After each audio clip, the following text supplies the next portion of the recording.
Hi, today we're working on the rim from that little tractor that we had discussed earlier. We removed them all because they were leaking, especially the rear wheels, because they did have fluid in it, and fluid totally destroys steel in a matter of time. So we had to hire someone to remove the tires. Now we're going to totally sand them down, prime them, and paint them, and remount them again without fluid this time.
Give us a call at Highland Hill Farm for your trees and shrubs.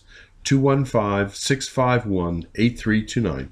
We ship from Fountainville, PA, Milan, PA, Lenore, North Carolina, and McMinnville, Tennessee. Thank you.